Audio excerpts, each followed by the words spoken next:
ان لوگوں کو تیسری بڑی کامیابی عوام میں بنگالی اور غیر بنگالی کی تفریق ختم کرنے کے سلسلے میں ہوئی تھی۔ دور دراز کے علاقوں میں اب بھی لوگ پہلے کی طرح مل جل کر رہتے تھے۔ کہیں کہیں پر نوجوانوں کو عبداللہ اور عمر خان نے باقاعدہ لڑائی کی تربیت بھی دی تھی۔ یہ سب معلومات حاصل کر کے مجھے بے حد خوشی ہوئی۔ میں سوچ رہا تھا کہ اب اگر ہماری حکومت ذرا سی عقل مندی سے کام لے، ان نوجوانوں کو صحیح کر لے تو ہم دشمن کی ایک چال تو ناکام بنا ہی سکتے ہیں۔ خیر صاحب کے مکان پر 2 دن رکنے کے بعد عبداللہ اور عمر خان واپس اپنے مشن پر چلے گئے۔ خیر صاحب بھی 1 مہینہ کہیں گزار کر آ چکے تھے، جس کی تفصیلات انہوں نے بتانا شاید ضروری نہیں سمجھا تھا۔ ویسے بھی میں ان کے معاملات میں دخل نہیں دیتا تھا، البتہ ایک تبدیلی میں نے محسوس کی تھی کہ اب وہ ذرا کھچے کھچے سے رہنے لگے تھے۔ پہلے تو میرے دل میں خیال آیا کہ شاید ان کی طبیعت خراب ہے، مگر بعد میں احساس ہونے لگا جیسے ان پر بھی بنگالی نیشنلزم کا جادو چل گیا ہے اور انہیں اب پاکستان سے زیادہ دلچسپی نہیں رہی ہے۔ یہ کوئی چھپنے کی بات نہیں تھی۔ جب بڑے بڑے لیڈر اور پاکستان کو تخلیق کرنے والے لوگ پاکستان کے دشمن ہو رہے تھے، وہاں ایک سرمایہ دار بھی اس کے خلاف ہو جاتا تو کیا عجب تھا۔ میں نے اپنی تشویش سے میجر صاحب کو آگاہ کیا تو انہوں نے بڑے پر اعتماد لہجے میں جواب دیا، قمر بیٹے، سورج مغرب سے طلوع ہو سکتا ہے مگر خیر صاحب پاکستان کے غدار نہیں ہو سکتے۔ مجھے تو دال میں کچھ کالا لگتا ہے، تم ذرا ہوشیاری سے چیک کرو کہ اصل مسئلہ کیا ہے۔ میجر صاحب کی بات نے مجھے تشویش میں مبتلا کر دیا تھا۔ اس دن کے بعد میں نے گھر کے معاملات پر گہری نظر رکھنا شروع کر دی۔ چند دن تو مجھے کچھ معلوم نہ ہو سکا، لیکن ایک دن میں نے ایک نئے ملازم کو مشکوک انداز میں اپنے کمرے کے قریب گھومتا ہوا پکڑ دیا۔ اس وقت رات کے 12 بجے تھے۔ عام طور پر میں 10 بجے سو جاتا تھا اور اس دن بھی میں نے یہی ظاہر کیا تھا جیسے میں کمرے میں سو رہا ہوں، لیکن دراصل میں روشن دان میں چھپ کر راہداری کا جائزہ لے رہا تھا۔ وہ ایک لمبا تڑنگا نوجوان تھا، کم از کم بنگالی تو نہیں لگتا تھا۔ خیر صاحب جب واپس آئے تو یہ ان کے ساتھ ہی آیا تھا اور خیر صاحب نے بتایا تھا کہ وہ اسے میمن سنگھ سے لائے ہیں، جہاں وہ پہلے خیر صاحب کے بھائی کے پاس ملازم تھا۔ خیر صاحب نے اس کا نام نظر بتایا تھا۔ نظر بہت محتاط انداز میں ادھر ادھر دیکھتا ہوا آگے بڑھ رہا تھا۔ میرے کمرے کے دروازے پر پہنچ کر اس نے ایک بار پھر چاروں طرف کا جائزہ لیا اور کی ہول سے اندر جھانکنے لگا۔ اندر پردے کے علاوہ اسے کچھ نظر نہ آیا تو اس نے جیب سے ایک چابی نکالی اور تالا کھول کر آہستہ سے اندر آ گیا۔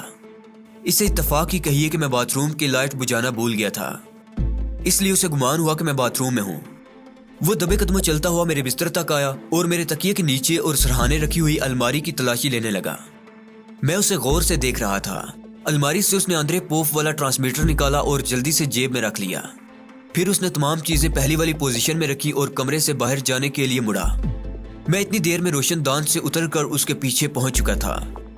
اچانک مجھے اپنے سامنے دیکھ کر وہ بوکھلا گیا اور جب کوئی بات سمجھ میں نہ آئی تو مجھ پر حملہ کر دیا۔ وہ کوئی تربیت یافتہ لڑاکا نہیں لگتا تھا۔ میں نے اسے جلدی قابو کرنے کے لیے ایک زوردار ہاتھ اس کی کن پٹی پر جمایا۔ میرا ارادہ اسے کمزور کرنے کا تھا، مگر وہ اتنا بودا نکلا کہ ہاتھ لگتے ہی لمبا لیٹ گیا۔ میں جھک کر اس کی نبض دیکھ رہا تھا کہ مجھے ایسا لگا جیسے کوئی کی ہول سے اندر جھانک رہا ہو۔ میں دروازے کی طرف جھپٹا مگر وہاں کوئی نہیں تھا۔ دروازے کو اچھی طرح لاک کر کے اور چٹخی چڑھا کر میں واپس نظر کے پاس آ گیا۔ وہ اب بھی زمین پر لیٹا لمبی لمبی سانسیں لے رہا تھا۔ میں نے اسے اٹھا کر اپنے بستر پر لٹایا اور اسے ہوش میں لانے کی تدبیریں کرنے لگا۔ نظر تو ہوش میں نہیں آیا، البتہ مجھے کچھ عجیب سی بے چینی محسوس ہونے لگی تھی۔ میں نے کافی غور بھی کیا لیکن کوئی بات سمجھ میں نہ آئی۔ ایک گھٹن کا احساس ہو رہا تھا۔ میں کمرے سے نکل کر باہر لان میں آ گیا۔ یہاں بھی دل نہ لگا تو باہر جانے کی سوچی اور مین گیٹ کی طرف جانے کا ارادہ کیا۔ ابھی میں ارادے پر عمل بھی نہیں کر پایا تھا کہ ایک زوردار دھماکہ ہوا اور میں اچھل کر کئی فٹ پیچھے جا گرا۔ میرے سنبھلنے سے پہلے ہی ایک اور دھماکہ ہوا اور اس کے بعد تو دھماکوں کا ایک نہ ختم ہونے والا سلسلہ شروع ہو گیا۔ مجھے معلوم تھا کہ خیر صاحب کے بنگلے میں زیر زمین ایک پوری دنیا آباد ہے، وہیں ایک بڑا اسلحہ خانہ بھی ہے جو اگر پھٹ پڑتا تو ارد گرد کے بہت بڑے علاقے کو تباہ کر سکتا تھا۔ میں تیزی سے اٹھا اور قریب ترین دیوار پھلانگ کر سڑک پر آ گیا۔ اڑوس پڑوس کے لوگ بھی جاگ گئے تھے اور چیختے ہوئے گھروں سے باہر بھاگ رہے تھے۔ میں تیز رفتاری سے ایک سمت میں دوڑ رہا تھا۔ تھوڑی دیر میں پورے علاقے میں ہنگامہ برپا ہو گیا۔ پولیس اور فوج کی گاڑیاں، ایمبولینس، فائر بریگیڈ کی گاڑیاں ادھر جانے لگی۔ پہلے تو میں نے سوچا کہ واپس جا کر صورتحال کا جائزہ لوں، لیکن پھر میں نے یہ ارادہ ترک کر دیا۔ اسلحے کے ذخیرے میں آگ لگنے کے بعد اس عمارت میں کچھ بھی باقی نہیں بچ سکتا تھا۔ پہلے ہی دھماکے کے بعد اصل عمارت کو گرتے ہوئے میں اپنی آنکھوں سے دیکھ چکا تھا۔ میرا ذہن تیزی سے کام کر رہا تھا اور میں سوچ رہا تھا کہ یہ سب کیسے ہوا۔ کیا خیر صاحب اس حادثے سے بچ گئے ہیں؟ یا وہ بھی عمارت کے ساتھ ہی اڑ گئے ہوں۔ نظر کون تھا؟ اس نے صرف ٹرانسمیٹر ہی کیوں چوری کیا؟ کیا وہ آندرے پوف کا آدمی تھا؟ اگر وہ آندرے پوف کا آدمی تھا تو اس کا مطلب ہے کہ وہ بہت دنوں سے ہم پر نظر رکھے ہوئے تھا۔ پھر تو عبداللہ اور عمر خان بھی اس کی نظروں میں ہوں گے، اور میجر ایاز بھی۔ لیکن اس نے اتنے دن مجھے کیوں ڈیل دے رکھی؟ کوئی بات واضح نہیں تھی۔ میں سوچتا ہوا چلا جا رہا تھا، کبھی آندرے پوف کے بارے میں، کبھی اپنے مستقبل کے بارے میں، کیونکہ خیر صاحب کے گھر کے علاوہ تو میرا کوئی ٹھکانہ بھی نہیں تھا۔ کبھی عبداللہ اور عمر کے بارے میں، کبھی میجر صاحب کے بارے میں، کہ جب انہیں خیر صاحب کے مکان کی تباہی کی خبر ملے گی تو وہ یقیناً میرے بارے میں فکر مند ہو جائیں گے۔ میں نے سوچا کہ میں صرف میجر صاحب کو اپنے زندہ ہونے کی اطلاع دوں گا اور باقی ساری دنیا کے لیے مردہ بن جاؤں گا۔ عبداللہ، عمر اور میجر ایاز کو اس راز میں شریک نہ کرنے کی وجہ یہ تھی کہ میرے خیال کے مطابق وہ سب آندرے پوف کی نظروں میں آ چکے تھے، اور ان میں سے کوئی بھی اس کے ہتھے چڑھ سکتا تھا۔ وہ آندرے پوف کو میرے وجود سے آگاہ کر سکتا تھا، جبکہ میرا ارادہ یہ تھا کہ جس طرح آندرے پوف خفیہ رہ کر مجھے ذہنی طور پر پریشان کر رہا ہے، میں بھی اسے غلط فہمی میں مبتلا کر کے اپنا مشن جاری رکھوں اور کسی دن اسی لا علمی میں اسے جاد بوچوں۔ انہی سوچوں میں گم چلتا ہوا میں کافی دور نکل آیا تھا۔ یہاں بنگلے ایک دوسرے سے ذرا دور دور تھے۔ کہیں کہیں خالی جگہ پر غریب لوگوں نے جھگیاں ڈال رکھی تھی، جہاں وہ دن بھر کی جان ہلکان کر دینے والی محنت کے بعد رات کو آرام کیا کرتے تھے۔ میں نے سوچا بھلا یہ ان بانس کی جھگیوں میں زمین پر لیٹ کر کیا آرام کرتے ہوں گے۔ اس وقت اکثر جھگیاں اندھیرے میں ڈوبی ہوئی تھی، صرف ایک میں شاید موم بتی یا لال ٹین جل رہی تھی۔ مجھے سخت پیاس لگ رہی تھی، سوچا چل کر وہاں سے پانی پیتا ہوں۔ ابھی میں جھگی کے قریب ہی پہنچا تھا کہ اندر سے کسی عورت کی دردناک چیخ بلند ہوئی۔ وہ خدا کا نام لے لے کر فریاد کر رہی تھی، مگر اس کا جملہ پورا ہونے سے پہلے اس کی آواز بند کر دی گئی تھی۔ میں دوڑتا ہوا اس جھگی تک پہنچا، اور جو منظر میں نے دیکھا بالکل ناقابل یقین تھا۔ تو دوستو، یہ تھی آج کی ایپیسوڈ۔